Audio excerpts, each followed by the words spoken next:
It's 10 of the most influential situation comedies from the history of television, from the 1950s all the way through the mid-80s. So join us on this edition of the Outdated Entertainment Hour.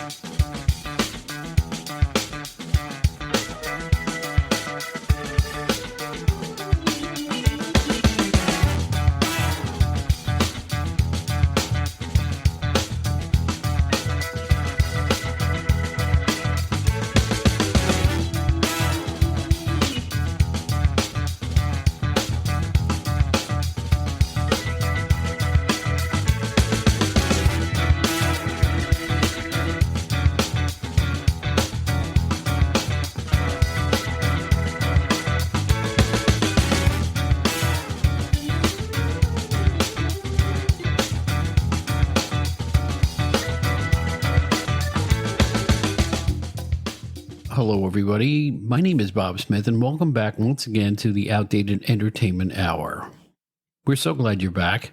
On this edition, we're going to take a look at 10 influential situation comedies from television, starting all the way back to 1950 and going to about the middle of the 1980s at the latest. Remember, this is the Outdated Entertainment Hour. What that means is, well, we're looking way back. And we think these particular 10 shows are influential. We're not saying the best, and we're not listing them in any particular order other than the debut of the show's date. So in other words, the 1950 show will be the first, and we'll work our way down from there. We go through the 70s into the 80s, and we think you'll find this kind of enjoyable. We'll explain why we think they're so influential. They're all fondly remembered, and maybe best of all, we'll tell you where you can see most of them right now. All of them except for one are available on some sort of streaming video service. So we're going to take a little commercial break and feature a not so outdated rock and roll legend. And we'll be back in just, 29 seconds with 10 influential situation television comedies from the history of the tube. We'll be right back.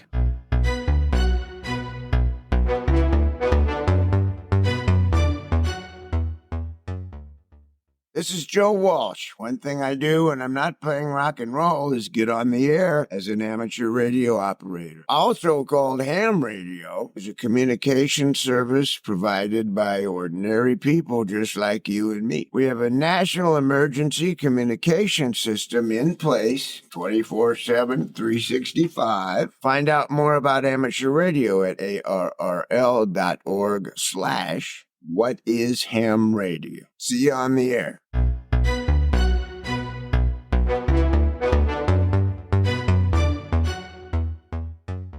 All right, let's get started with this list. Again, this one kind of makes me a little bit upset because I really always felt that this show was one of the greatest sitcoms of all time because it was really a conduit between the radio listening days and early television. It's the Jack Benny program, which ran from 1950 all the way through 1965. That's 15 years on the air. One of my favorites when I was an itsy-bitsy little guy. I mean, I was really small at the end of the run of this show. But it ran on both NBC and CBS, and it was hilarious.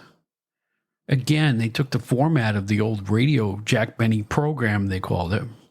And that's what they called this show. I think it later morphed into the Jack Benny show. But in the beginning, it was the Jack Benny program. And it switched directly from radio TV without missing a beat. Same cast members, same theme, the same miserly Jack Benny with or without his glasses, And he was a very funny, very dry, very witty comedian. The types we don't really see much of anymore. Now, I'm not complaining about today's comedy, but Jack Benny was one of a kind. It was really, really unique and a real individual. Nobody made you laugh like he did. Constantly making fun of his cheapness and his poor violin skills, although he really was a skilled violinist. But he was the ultimate deadpan comic actor. And, he brought us all such major talents as Mary Langston, which is his wife, by the way, Eddie Rochester Anderson, Don Wilson, his staff announcer, singer Dennis Day, Joe Besser, who became a third stooge after a while, Mel Blanc, the classic voice of all those Warner Brother cartoons, and on it went. I mean, 15 years on the air. You know, most of the episodes were based on Benny's stinginess and how cheap he was, how he was tighter than a drum. And he beleaguered the staff around him, but it was all good natured and all in good fun. And, you know, like Seinfeld later, a lot of the comedy on the Benny Show was based on, shall we say, miscommunications. You know, people heard something totally wrong, that type of thing. Benny could give you more laughs with it, just the expression on his face than many comedians could with, you know, every sight gag and every pratfall they could possibly take. He was one of a kind. But here's the thing that's bothering me about the Jack Benny program. There's not that much of it available on streaming video that I can find. There's a DVD set out there that has quite a few episodes, but it's not nearly complete. I'm afraid that this particular program may be lost to the ages. You got to remember, too, 1950, nobody was saying, well, this will be out on DVD someday. It was not even thought of. There was no videotapes, nothing like that. But when you can catch this, it's worth checking out. So just type in Jack Benny on your browser, and there are some episodes that are very funny for you to check out. It is certainly of its time. It's a very slickly produced show for early television. Some of it was on-stage patter. Most of it was filmed just like a film, just like a movie. There was music involved, comedy, other comedians. It was a very, very good show. The Jack Benny program. I recommend it wholeheartedly if you have never seen it. And if you have seen it, I think it'd be kind of cool if you went back and took a second look after all these years. All right, we're going to stay in chronological order here, of course. And second on the list is, of course, I Love Lucy from CBS from 1951 to 1957. Desi Arnaz and Lucille Ball were geniuses. And they really were. Business savvy from the word go. They knew they were good long before Hollywood knew they were good. Both struggled and, beat around the bushes for a long time. Lucille Ball appeared in B films and, even a Three Stooges episode. But when I Love Lucy was finally sold to CBS, it clicked instantly. It became one of the biggest hits in the history of television. The casting, the constantly scheming to get in the show, Lucille Ball and her Babalu musician husband, Desi Arnaz. Nobody else like him. William Frawley and Vivian Vance, the neighbor's sidekick, their landlords. It was just perfect. It was an absolute joy to watch. And I'll tell you something else. The episodes, Lucy gives Desi a haircut, or I should say Ricky Ricardo, his name, gives him that wild haircut. And, Lucy wants to get in the show, and they go to Hollywood, and they buy a house in Connecticut. And on the list it goes. Just classic moments, one after another. All the guest stars, John Wayne down the list. The show was just plain fun. It eventually morphed into the Lucy Desi comedy hour after this run of the show. But I think most people fondly remember I Love Lucy, the originals. Now, there is a fantastic complete DVD set out there. This is not all that hard to find. It's on Pluto TV and a few other sections. Just, again, if you have a streaming Roku box, and okay, I know you can see this on Pluto TV, but I don't know if they have all the episodes. One thing you can do on Pluto, go to the section where it's channels. They put together these fake TV stations, but they run 24 hours a day of, let's say, I Love Lucy or another sitcom or Dick Van Dyke or things like that. I think that's the section where you can see more episodes than they offer on demand on Pluto. But check out Pluto TV for I Love Lucy. And, of course, the complete DVD set is available anywhere DVDs are sold. I've seen it even in Target. And one more thing about the I Love Lucy program. Like I said, business-wise, Desi and Lucy were geniuses because they turned Desilu, their production company, into a major television force. The filming techniques they used for TV, multi-cameras, and the fantastic look of the show, it's as if they knew the show was going to run forever, and it basically has. Again, what bothers me about a lot of these classic sitcoms is you kind of got to search for them now. I'm shocked by that. I always thought like The Honeymooners and I Love Lucy would run forever. But if it's a little bit harder. You got to do a little work to find them. Desilu went on to produce a lot of other classic shows like The Untouchables, Star Trek, Mission Impossible, and Mannix. And that wasn't even all. That's just the tip of the iceberg. So here's to Lucy. Here's to Desi. Lucille Ball had a nice long career on television after I Love Lucy. But I think everybody agrees that was her finest moments on TV. This next one is really unique in that it only ran for one season, 1955. One season. Of course, I'm talking about The Honeymooners with Jackie Gleason, Art Carney, Audrey Meadows, Joyce Randolph. 39 episodes. The same episodes keep rerunning.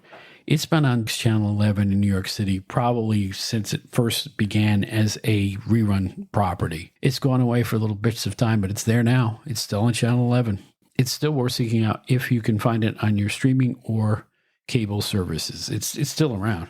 Also, you can see The Honeymooners, the classics, on Tubi, Pluto TV, and Friendly. But be aware, a lot of these streaming services list The Honeymooners, but they're called what they call the lost episodes. The ones that were originally shown on the Variety Hour that Jackie Gleason used to have before calling a situation comedy called The Honeymooners. I do believe that the actual 39 are the best quality ones, thanks to the amazing presence of Audrey Meadows, who kind of redid Alice Cramden in her own image and has some of the best dry lines in the history of situation comedies on TV. The natural friction between the lovable loser Ralph Cramden and his beleaguered wife, who had those four walls to look at, but she'd rather look at Liberace. It's just classic. And of course, Art Carney as Ed Norton. Please. If there's ever been a better character on television, more lovable person, I've never seen it. He's a tremendous actor who also way later in 1974 won a Best Actor Oscar for his performance at Harry and Tonto. Another obscure gem you should look up that's kind of outdated. Harry and Tonto, Art Carney, Academy Award, beating out some big names. Art Carney. So you might find it hard to believe, but it's absolutely true. You can also catch The Honeymooners on MeTV and another streaming service called Catchy Comedy. Poor lovable Ralph. He could never seem to get ahead. He was the chef of the future, and it didn't work out. He was a raccoon of the year, and it didn't work out. He's going to be assistant traffic manager, and it didn't work out. But he was a winner because he still had Alice. It's not really the story of life and a nice little bow on it. It's like, that's what's important. Have a little love in your life rather than personal achievement. I wonder if that was a theme. I'm not sure. All right.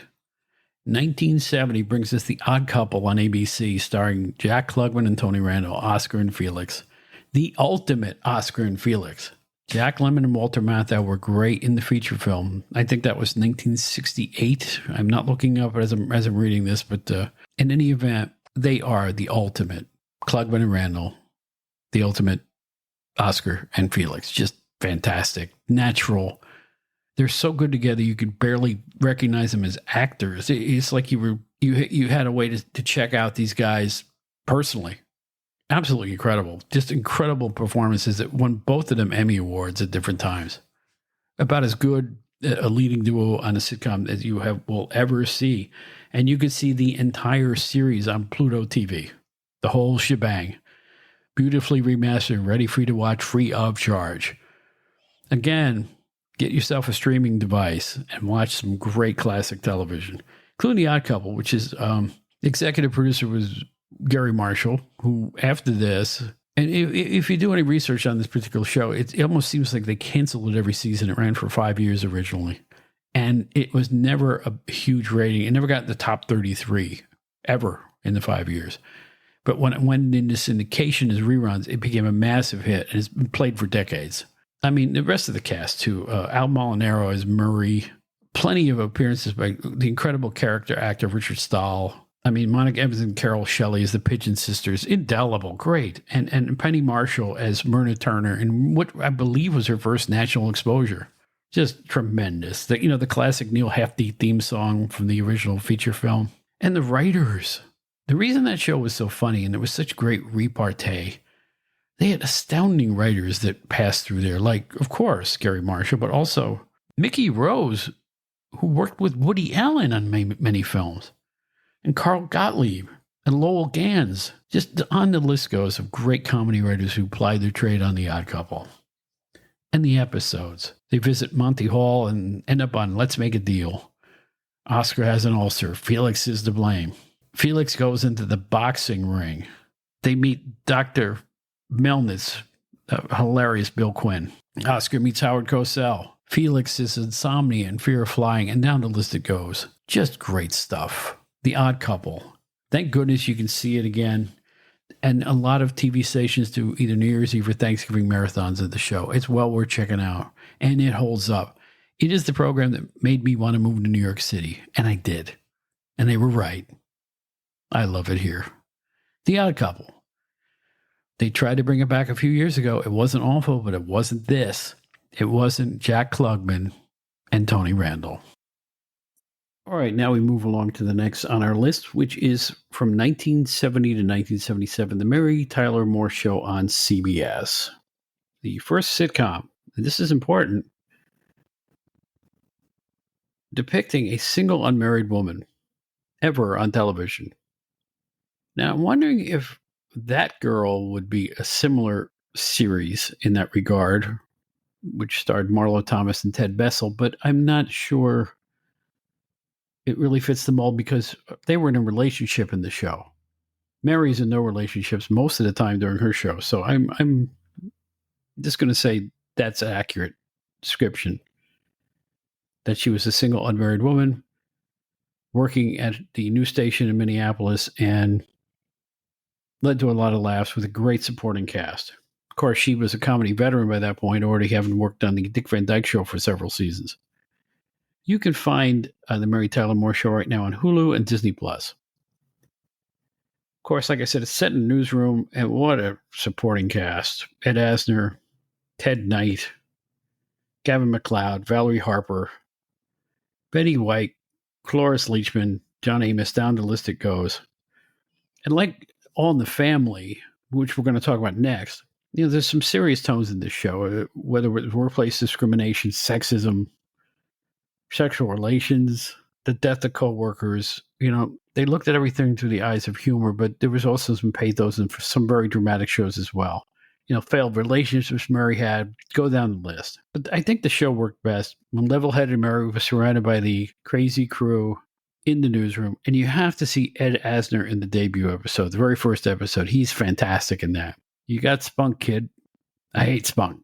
He was just such a big grouchy bear, and just a hilarious, hilarious performance by Ed Asner in that show. Betty White was also part of that cast, and it was of its time. Now, I didn't find the show to be laugh out loud hilarious like a lot of sitcoms are, but it did find it to be so warm that you couldn't really avoid it. You didn't want to not watch it because it wasn't like a knee slapper. Although, let's face it, Ted Knight as Ted Baxter could provide a share of goofy humor in there now and again, along with his wife, played by Georgia Engel. So it's the Mary Tyler Moore Show. Kind of opened the door for a lot of women, and it's got to be a good thing. In the same year, actually a year later, based on the British sitcom called The Death Do Us Part, 1971 to 1979, it's All in the Family on CBS, a show many consider to be the best sitcom of all time. And what made Norman Lear a household name and everybody in the cast a household name, Archie Bunker and his family, and his cantankerous relationship with his son-in-law, with his daughter, with his wife that he leveled the phrase the dingbat on, which wasn't fair to her, poor sweet Edith, do anything for anybody type of person. But there were so many human elements to All in the Family. In a way, you could call it a dramedy at times. I mean, there are episodes where some of the stuff they talked about was very serious on the show, between lampooning Archie for his racist and bigoted and stodgy and crazy comments. I mean, there's serious topics like miscarriages and rape and bigotry and religion and the sexual revolution, and on it goes. I mean, All in the Family tackled a whole mess of topics while still pretty much making you laugh all the time.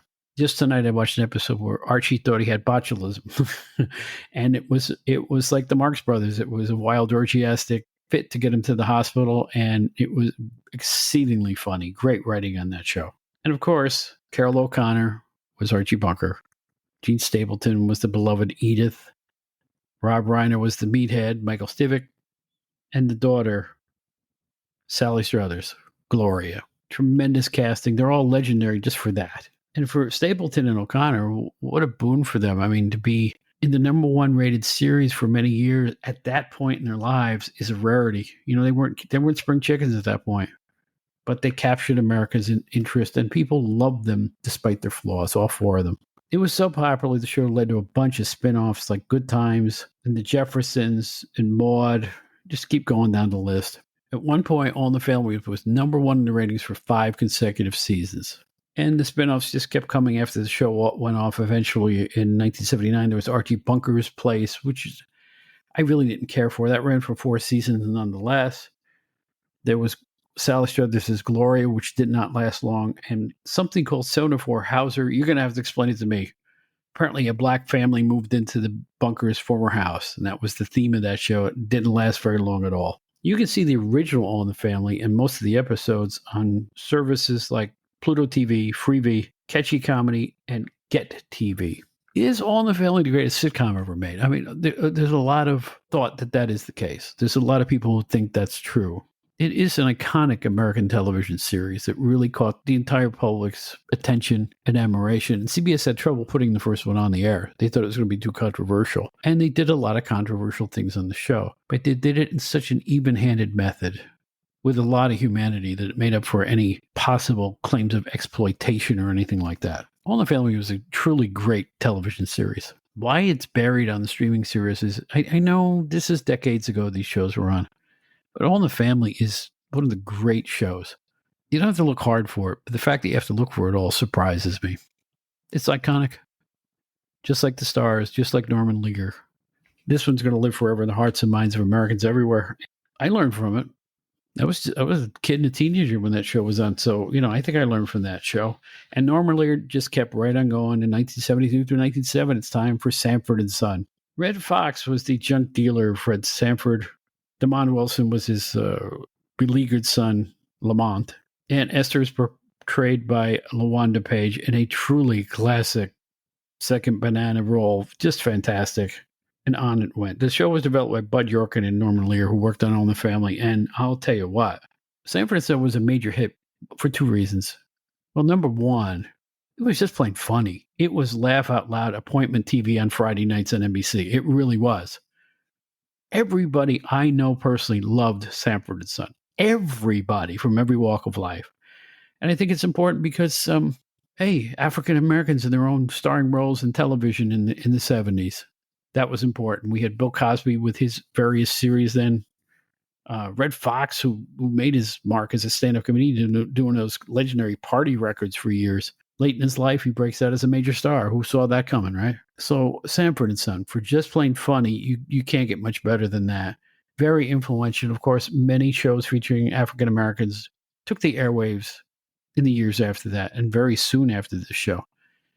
Very healthy, really great. Sanford and Son. You can see it now on Tubi and Pluto TV if you're looking for it. It's one of the most LOL series of all time. Sit down, laugh. You will have a blast with Sanford and Son. The following show is a quandary for me. It's a show I didn't particularly enjoy, but everybody else in the universe did. It's for that reason and the massive popularity of what may be the first full-on dramedy show, like drama and comedy mixed. That's why it's influential, and it informed and inspired many shows that followed it. Ran for a long time, from 1972 to 1983 on CBS. It's MASH, based on the film, which is based on the book. One of the most successful TV series of all time. There's no question about it. I look at it less as a comedy as I do a drama, particularly as the show went on. I can't find this show now for free anywhere.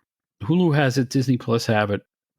I think it's on Amazon Prime and Apple TV, but I cannot find it on many of the free streaming services. So you're going to have to search this one out. Which, again, it surprises me that this isn't constantly in reruns like Seinfeld is. The cast, I got to admit, I mean, holy smokes. Alan Alda, Loretta Swit, Gary Berghoff, Larry Linville, Jamie Farr, McLean Stevenson, Wayne Rogers, and Mike Farrell, one replaced the other. One of the highest rated television shows of all time. The finale episode where they all got to leave the war was the most watched TV show at its time in broadcast history. Let me repeat that, in broadcast history. More than inaugurations or spacewalks or anything like that. It was about a team of doctors during the Korean War. Basically, it's a simple way to describe what MASH was. It had an acerbic tone. You know, people stressed and pressed in probably the most grueling job you could ever think of. And it worked. For some reason, it doesn't resonate with me, but that doesn't mean it wasn't good. It just wasn't one of my favorite series. And that's not what this list is about. This is the influence it had on other series and how many different series were dramedies after that. There's been dozens of them. So MASH will be iconic forever in the lore of television sitcoms. Now for straight laughs, you can't beat Barney Miller, ABC's hit series, which ran from 1975 to 1982. Set in a New York City fictional 12th precinct, it had one of the great, stellar, all funny casts in the history of sitcoms. I think it's iconic because it was a very mature, dry, humored show. They weren't looking for belly laughs, but there was constant laughs in Barney Miller. Led, of course, by Hal Linden, who I'm happy to report he played Barney Miller, and he's still acting. I just saw a placard somewhere on Facebook that he's performing in a new live production. Let's hear it for that. Amazing. Also, who can forget Abe Vigoda as Fish, Ron Glass as Harris, Jack Sue as Yamana, James Gregory as the acerbic Inspector Luger, Steve Landesberg as Dietrich, Ron Carey as Levitt. And the show worked despite the fact that it was mainly in just two places, Barney's office and the police room out in front, in the squad room. That was it. Like the Honeymooners, that's all they needed. They could paint entire stories and word pictures right there and provide plenty of laughs. I mean, Steve Landesberg is just fantastic on that show. He had an unenviable task of replacing Fish, but it worked like a charm. They gave Abe Vigoda his own show, which wasn't nearly as good and didn't last nearly as long. But real police here in New York City say that Barney Miller was the most realistic police show ever on television. Why? They did paperwork all the time, just like real cops. If you are looking for something mature, funny, and actually witty, it's Barney Miller, hands down. Very influential.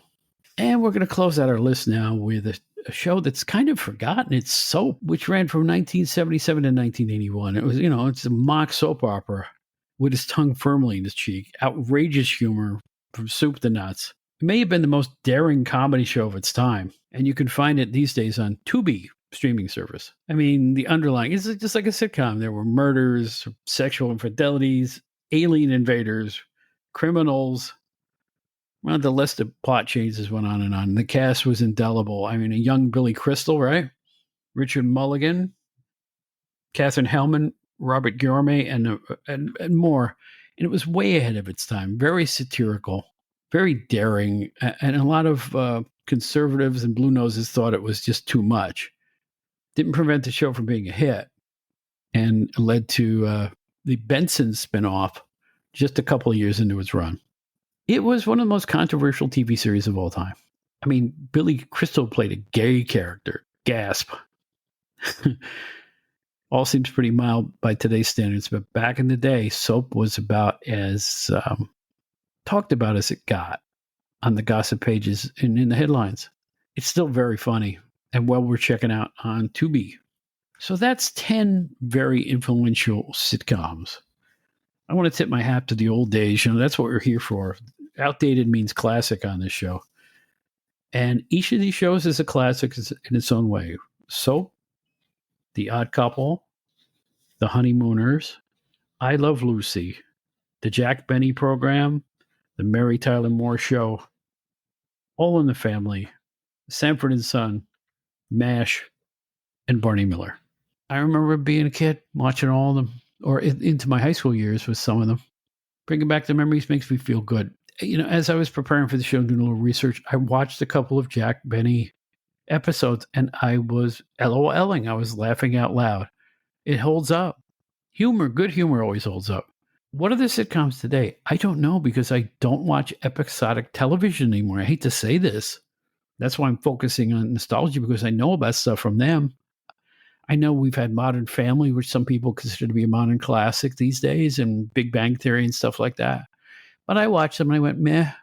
They were okay. I miss Oscar and Felix bantering at each other and driving each other crazy. And I kind of miss, hey, Ralphie boy, just the way I am. It's the cut of my jib, as Felix Unger would say. So there you go. There's 10 influential situation comedies in the history of early television. What I'd like you to do, if you'd like to expand on the list, complain about who we left off. Again, this isn't a best of list. It's not a comprehensive list or anything like that. But if you have any memories, write to us at outdatedent@gmail.com. That's outdated ENT at gmail.com, and we will talk more. This will not be our last television show. We're going to have a lot of stuff about TV coming up. I was talking to an esteemed writer, Joe Puccio, just today, and we're going to do a show, I believe, on an almost forgotten sci-fi classic. So we're going to talk about that very soon. We got a lot of cool stuff coming up for you. And I hope you stick around to enjoy all of the things coming up on the Outdated Entertainment Hour. The Outdated Entertainment Hour and the Outdated Wrestling Hour are productions of Bob Smith Podcasts. My name is Bob Smith, of course. Write to us at, like I say, outdatedent@gmail.com.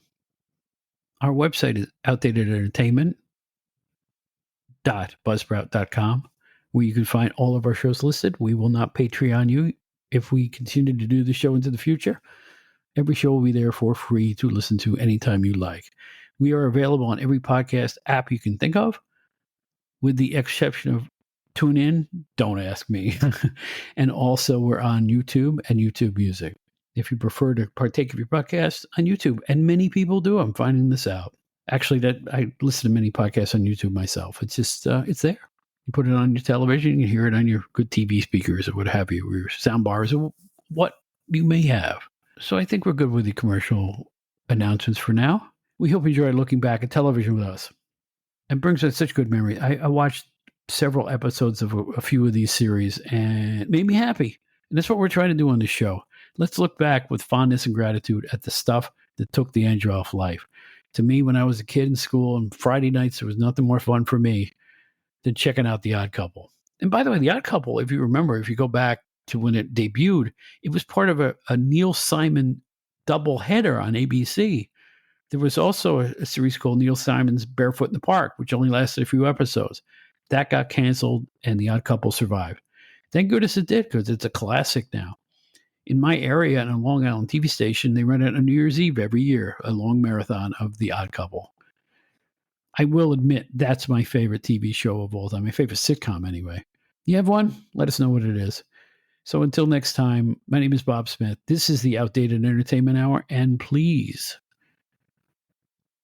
keep listening to your classics like the Beatles with Ringo Starr, who to this day will give you a peace sign and say, peace and love. Peace and love.